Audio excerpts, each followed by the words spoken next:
Now discuss about the grammar of modals and determinate in this class.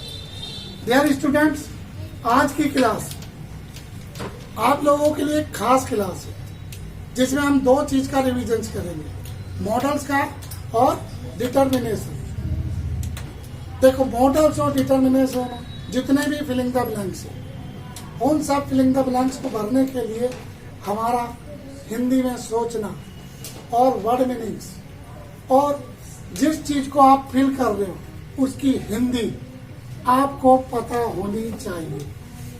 और ये तभी हो सकती है या तो आप प्रैक्टिस करो या लर्न करो और याद करके बार बार लिखो।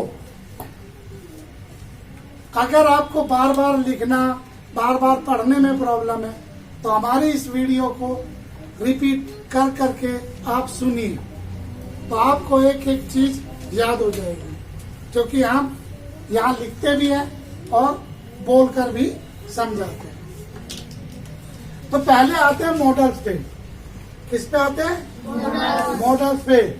तो मॉडल्स में आपको मैंने बताया, सबसे पहले हैज, हैव, हैड। दूसरा है कैन, कुड, मे, माइट। तीसरा है सैड, विल, शुड, वुड। तीसरा need, dare, ought to, must. और लास्ट है यूज टू। तो ये main important words of the modals, इनमें से भी कम है, ये तीन बहुत कम यूज होते हैं। मैन आपके चार, 8 और एक 9 शब्द है। अगर ये 9 शब्द आपको अच्छी तरीके से आते हैं तो आप इजीली कर सकते हो।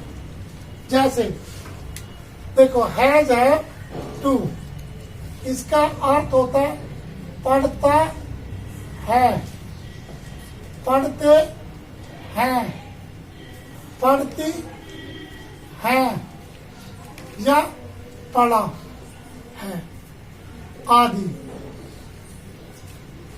तो ये है तो प्रेजेंट टेंस बना। अब हैज टू सिंगुलर के साथ यूज करते हैं। किसके साथ? Singular subject. पता है आपको? ही, सी, इट, दिस, दैट या किसी का नाम। और हैव टू होता है प्लूरल के साथ। किसके लिए? Plural subject. मोस्टली इसको यूज करते हैं हम किसमें? प्रेजेंट इंडेफिनिट टेंस में। प्रेजेंट इंडेफिनिट टेंस में ये यूज होता है। हैड टू, इसका आएगा पढ़ता था, पढ़ते थे, पढ़ती थी। किसमें? पास्ट इंडेफिनिट टेंस में। आपने देखा कि हर जगह टेंस का यूज होता है। कोई शक? अब हमें थोड़ा गैप चाहिए लिखने के लिए तो हम इनके बीच में गैप बढ़ा देते हैं। क्लियर? अब ये इजीली याद हो जाएंगे। अब पास्ट इंडेफिनिट में चाहे सिंगुलर हो चाहे प्लूरल हो, सबके साथ हैड टू का यूज होता है। क्लियर? अब कैन, कुड या मे, माइट, सबका अर्थ होता है सकता, सके, सकना, शक्ति आदि, ऐसे सब। अब कैन और कुड किस यूज? प्रेजेंट में और फ्यूचर टेंस में यूज होते हैं। अब कुड और माइट पास्ट टेंस में। क्लियर? कोई शक? कैन और मे प्रेजेंट और फ्यूचर टेंस में, कुड और माइट पास्ट टेंस में। अब प्रेजेंट की पहचान क्या होती है? हा, हूं, था। पास्ट की पहचान होती है था, थी, थे। फ्यूचर की पहचान होती है गा, गी, गे। अब अगर इसके साथ सकता है तो प्रेजेंट, सकते हैं तो प्रेजेंट, फिर हमें देखना कैन या मे में से कोई आएगा। अगर सकता था या सकते थे तो कुड या माइट में से।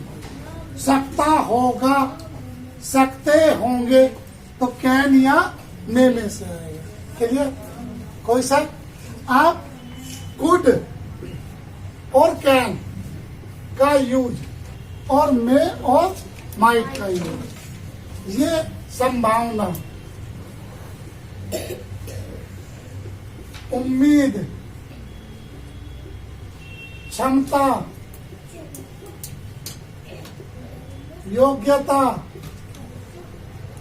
अनुभव आदि, और इसमें अनुमति लेने की, अनुमति देने के लिए आदि, ऐसी भाव के लिए कैन और कुड का प्रयोग होगा। अब आते हैं आखिरी भाव, इच्छा, कामना, प्रार्थना या निवेदन, निवेदन या अनुमति लेना या प्राकृतिक संभावना आदि, इनके लिए मे या माइट का प्रयोग किया जाता है। कोई सा एनी प्रॉब्लम? कितने हो गए? 4 और 3 7, अगर आपने ये समझा।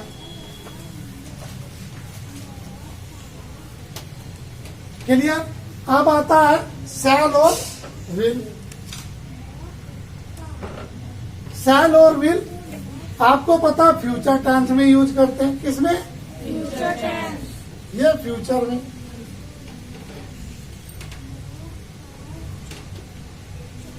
ये दोनों पास्ट में फ्यूचर टेंस हो, पास्ट में फ्यूचर टेंस। क्लियर? लेकिन हम इसका शुड प्रेजेंट में भी यूज करते हैं। कब चाहिए? कौन सा चाहिए? कर्तव्य वाला। जब कर्तव्य वाली बात आती है, जैसे वी शुड ओबे अवर पेरेंट्स, हमें अपने माँ बाप का कहना मानना चाहिए। वी शुड बिकम पंक्चुअल, हमें समय का पाबंद बनना चाहिए। राइट? तो ये जो कर्तव्य है हमारे, कर्तव्य का मतलब है जिसे आपको, ये आपके खुद के कर्तव्य है, संस्कार है। संस्कार एक अलग चीज आ जाती है, सॉरी, कर्तव्य। जैसे आपको अपने माँ बाप का अगेंस्ट नहीं करना चाहिए, तो you should never against your parents. वैसा अब शैल विल की पहचान क्या है? गा, गी, गे। शैल का प्रयोग कहाँ यूज करते हैं? आई तथा वी के साथ। और विल का प्रयोग कहाँ करते हैं? से, सभी सब्जेक्ट। अब ये शैल की जगह यूज होता है और ये विल की जगह यूज होगा। कोई सा? अब यदि वाक्य में धमकी, वायदा, आवश्यक, जरूरी आदि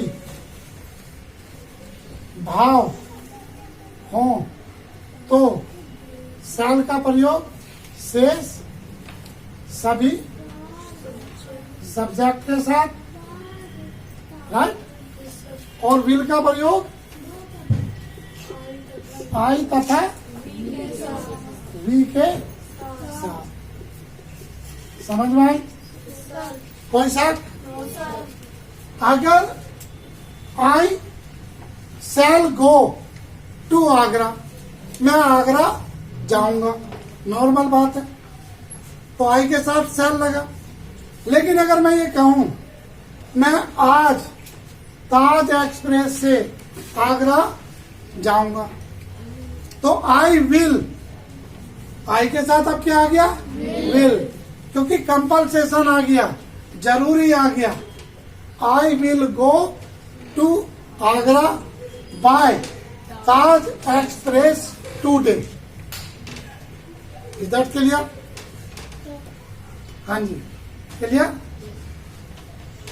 अब एक चीज और कि ये पास्ट में फ्यूचर कब आता है।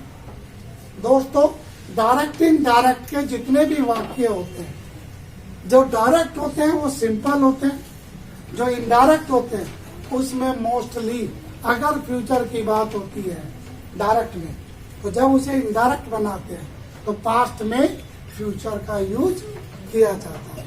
तो शैल की जगह शुड और विल की जगह वुड का प्रयोग किया जाता है। क्लियर? याद आया? आप शुड प्रेजेंट का भी बता दिया, चाहिए का, शैल विल भी हो गया। क्लियर? अब आता है नीड। क्या आता है? नीड। नीड का मतलब होता है आवश्यक या जरूरी, अर्थात मुझे जरूरत है। इसका एक और वाक्य बनता है निडंट। इसका होता है आवश्यक नहीं, अर्थात जरूरी नहीं। कोई साथ? तो नीड आवश्यक और जरूरी के लिए, जैसे आई नीड योर सपोर्ट, मुझे तुम्हारी मदद की जरूरत है। इधर आ जाओ, मुझे आपकी जरूरत है। समझ में आए? क्लियर? अब अगर आए कि I need not your book, मुझे आपकी पुस्तक की जरूरत नहीं है। कोई शक? कर सकते हो। तो नीड और निडंट भी हो गया। अब आता है डेयर। डेयर का मतलब होता है साहस, हिम्मत। आप लोगों ने सुना होगा एक simple, how dare have you, सुना है डायरेक्ट सेंटेंस। तो इसका मतलब है आप में इतनी हिम्मत कहां से है। जब कोई बड़ा आदमी और एक गरीब आदमी, और गरीब आदमी बड़े आदमी को कुछ कह दे, तो बड़ा आदमी सिर्फ एक ही डायलॉग मारता है, हाउ डेयर हैव यू, उसमें इतनी हिम्मत कहां से आई। क्लियर? तो वो डेयर है। Any problem? तो वहां डेयर का यूज होगा जहां साहस और हिम्मत की आएगी। जैसे बहुत से बच्चे कहते हैं मेरे में हिम्मत है रात को शमशान घाट में जाने की, I have dare to visit in the शमशान घाट, राइट, या cremation palace at the dark night, मैं अंधेरी रात में शमशान घाट में जा सकता हूँ। तो यहाँ हिम्मत और ताकत तो नहीं आया ना शब्द, लेकिन वाक्य में फीलिंग्स आई किसकी? साहस की, हिम्मत की। तो आई हैव डेयर, मेरे में हिम्मत है, आई बीट यू, मैं तुझे पीट सकता हूँ। कहते हैं ना ऐसे बच्चे, सुना है ना छाती पर हाथ मार के, तो वो ये डेयर है। कोई शक? अब आता आउट टू। आउट टू का मतलब होता है नैतिक शिक्षा। नैतिक शिक्षा का मतलब होता है संस्कार। मैनर्स। क्या होता है? मैनर्स। मैनर्स का मतलब जो अच्छी बात है। हमें क्या करना चाहिए? बूढ़े लोगों को रोड क्रॉस कराना चाहिए। तो इसका मतलब चाहिए हो गया, नैतिक शिक्षा में चाहिए। तो we ought to cross the road to old person, या we ought to cross the road needy person, चाहे वे हैंडीकैप हो या बुजुर्ग आदमी। तो ये संस्कार है, मैनर्स है, राइट। हमें कभी गाली नहीं देनी चाहिए, कर्तव्य नहीं है दोस्त, नैतिक शिक्षा है। तो we never ought to abuse, हमें कभी गाली नहीं देनी। We never ought to tell a lie, हमें कभी झूठ नहीं बोलना चाहिए। तो ये नैतिक शिक्षा है। चलिए, कोई डाउट? अब आते हैं मस्ट। पढ़ा, यहां भी था पढ़ा, लेकिन यहां पढ़ा, ये मजबूरी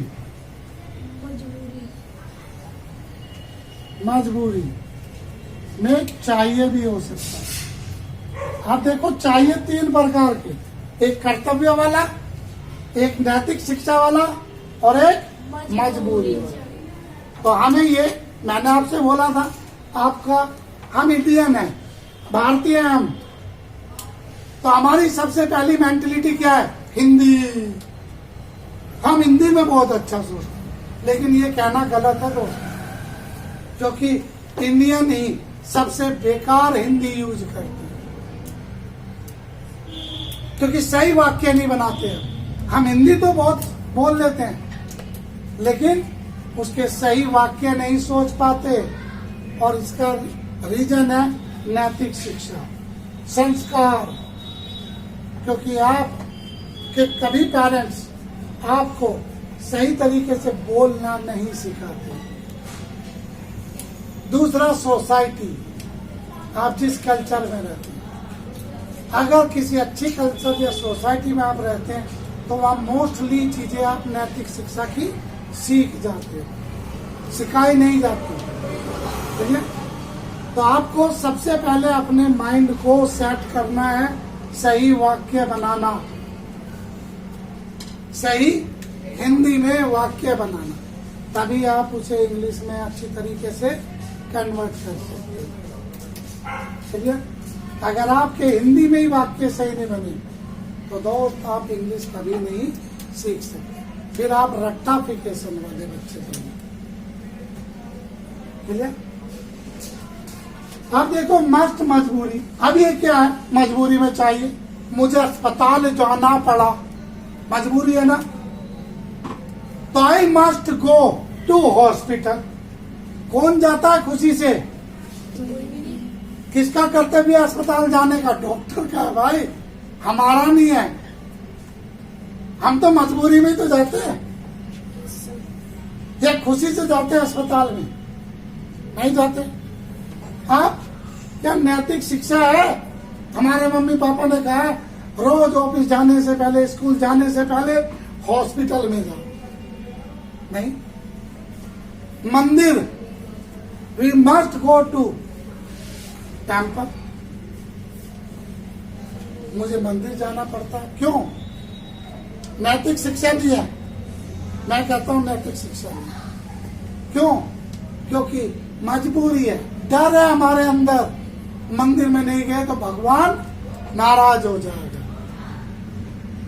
कितने बच्चे हैं जो खुशी से और बिन कुछ मांगे मंदिर जाते हैं? कोई नहीं जाता, सब कुछ ना कुछ मांगते हैं वहां। सब भिखारी बन के मंदिर में जाते हैं, चाहे वो मैं ही क्यों ना। राइट? क्योंकि हमें उम्मीद है जो कहीं से नहीं मिलेगा वो मंदिर से मिलेगा। तो डर होता दोस्त, मजबूरी। आपकी मम्मी को रोटी बनानी पड़ी, मजबूरी है, बीमार हुई तब भी बनानी पड़ी, क्यों? बच्चे भूखे मरेंगे, राइट? तो ये मजबूरी वाला पड़ा है, मस्ट। कोई सा आपके मॉडल्स खत्म। Any problem?